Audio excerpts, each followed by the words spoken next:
All right, so let's go ahead and create a new workflow process together. Okay, so we're going to use the Kaleo designer to create a process that can have parallel approvers. All right, so let's just get started.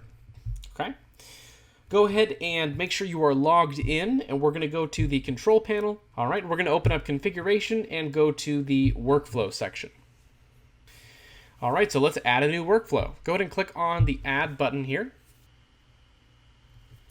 All right, and for the name here, we're going to call this parallel workflow. Okay, and this is going to be our Kaleo designer. All right, I'm going to close the menu so we have a little bit more real estate here. Okay, so let's start by aligning our start and end nodes. So these are those states that I was talking about. Okay, so I'm going to place them on the left and right side. I'm going to get them as nicely aligned as possible. And then I'm going to remove the initial connector. So to do that, we can just simply click on it and click delete on our keyboard. And that will remove that initial transition. Okay. So here we are already talking about states and transitions. These are two of the key points that we already talked about. But let's go ahead and start by adding our nodes onto the editor and then connecting the dots as we go on. So we need two parallel approvals. Okay, this means that we need to have two tasks and then obviously assign them to different groups. So we can simply drag a task here and drag a task down here. Okay, so you'll find the tasks in the nodes section here. We want to go ahead and configure these as well. So go ahead and click on the top task. And for the name, we're going to change it from the task with numbers here to administrator review. And click save. All right, and for the bottom one here, we're going to go ahead and change the name here to copy editing review. All right, so nice and simple. Configuring the properties is similar to the experience that we have seen with things like configuring field properties for structures or document types. Okay. So you'll see the value, you'll see the property name, and then you can just go and double click and modify whatever you need. Next, what we want to do is we want to add a fork and a join. These are two additional options we have that will give us the parallel options. Okay. So go ahead and click on nodes here at the top left, and you'll see fork and join.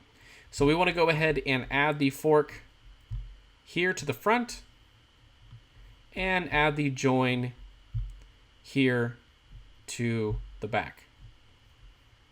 Okay, we can rename these as well. All right, so if I click on the fork, I can change the name here to something like stakeholder review and click save.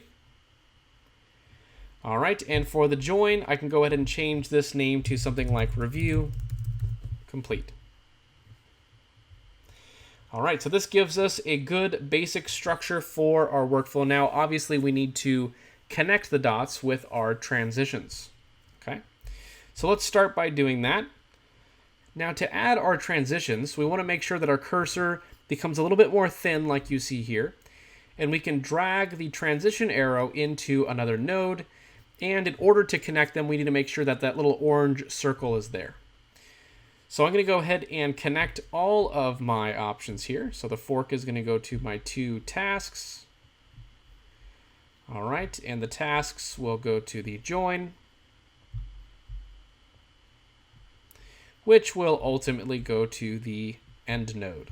Okay, and you can adjust these here as needed, okay, to make it look as nice as you'd like. Okay. Oops, it's a little too far. There we go. All right, so this gives us all of our transitions. We can go ahead and name our transitions here. So let's go ahead and do that. All right, so let's click on the first transition. We're going to change this name to submit for review.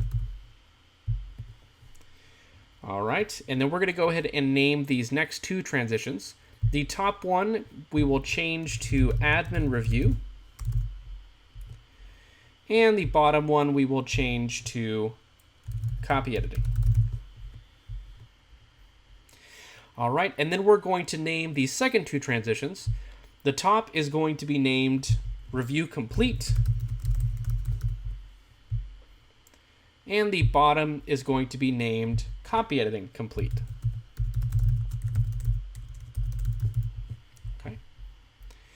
And then our final transition is going to be called ready to publish. Okay. Now, of course, to explain this parallel process, we have something that's submitted, like our web content that we submitted earlier. It goes to the admins and to the copy editors, okay, for review. Once they have both submitted their reviews, then it's going to be available to the platform and published. So this allows us to get more than one stakeholder involved at the same time. Okay, so the next thing we need to do is we need to go ahead and add in our task assignments. That's that fourth key point that we talked about. All right, so go ahead and click on the administrator review task. Find where it says assignments at the bottom and change the assignment type to role type. Okay? And here we can go ahead and change the role type from site to regular. So this will be platform administrators essentially. And the role name, we can go ahead and select administrator. So it's going to show us a list of existing options from the platform. All right, and go ahead and click save. All right, and for our copy editors, let's go ahead and click on this here. Okay, click on the assignments. All right, we're going to change this to role type as well. All right, for this one, we're going to keep site, and we're going to go ahead and choose the site content reviewer. Okay, and click save. And both of those roles that we've added are default roles on the platform. Okay, the reviewer roles actually have been introduced through the workflow itself. All right, and next what we want to do is we want to go ahead and add our notifications as well. Okay, so go ahead and click on the administrator review task here at the top. Click on notifications. All right, and for the name, we're going to do administrator review notification. Okay. For the templating language, we can go ahead and change this from FreeMarker to text, but it is worth noting for those of you who are interested in FreeMarker that you can provide some HTML markup here and potentially even provide some nice designs for email notifications. Okay, so keep that in mind. For our purposes, we're going to go ahead and just keep it text. And for the template, we're going to go ahead and just type in, there is an item ready for the administrative review.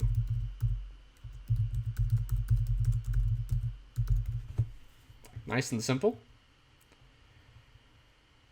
All right, for the notification type, we're just going to do user notification, okay? But you can also do email. These other two are placeholders here, so quite frankly, I would just ignore those.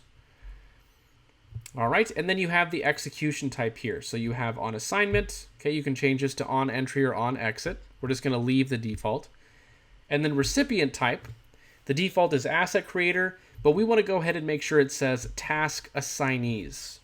So this ensures that the administrators who will step into the process here will get this notification. And click save. All right, we're going to do the same thing for our copy editing review task here. So click on this, open up notifications. We're going to call this one copy editing review notification. Same thing here, change the templating language to text. And the template here will just simply be, there is an item ready for copy editing. Okay. All right, same thing here. Choose user notification and make sure the recipient type is task assignees and click save. Okay, so that completes our workflow process. All right, so obviously there are a few things to do here. There are a few things to plan out, but overall it's a pretty simple process. For those of you who are interested, you can also click on source to see the XML. All right, otherwise you can just stick with the diagram here. And when you're done, we can go ahead and click publish. All right, so now our workflow process has been published. You'll see at the bottom, I can update it if I'd like. If we find out that we can improve this process to make it more efficient or something along those lines, we can go ahead and update it from there. All right, so from here, if you'd like, what you can do is you can actually set this workflow process up on any of the assets. If you want to walk through the entire workflow process, you want to make sure that you have the site content reviewer role. As of right now, we don't have that role by default, so we'll only get one side of this workflow process. If you want to walk through all of it from start to finish, you can have both roles and then do it from there. Okay, that's just optional. You don't have to, but this wraps up our creation of workflow. So in the last section, what we're going to do is we are going to take a look at staging and how we can further refine the full business process. So I'll see you guys in the next chapter.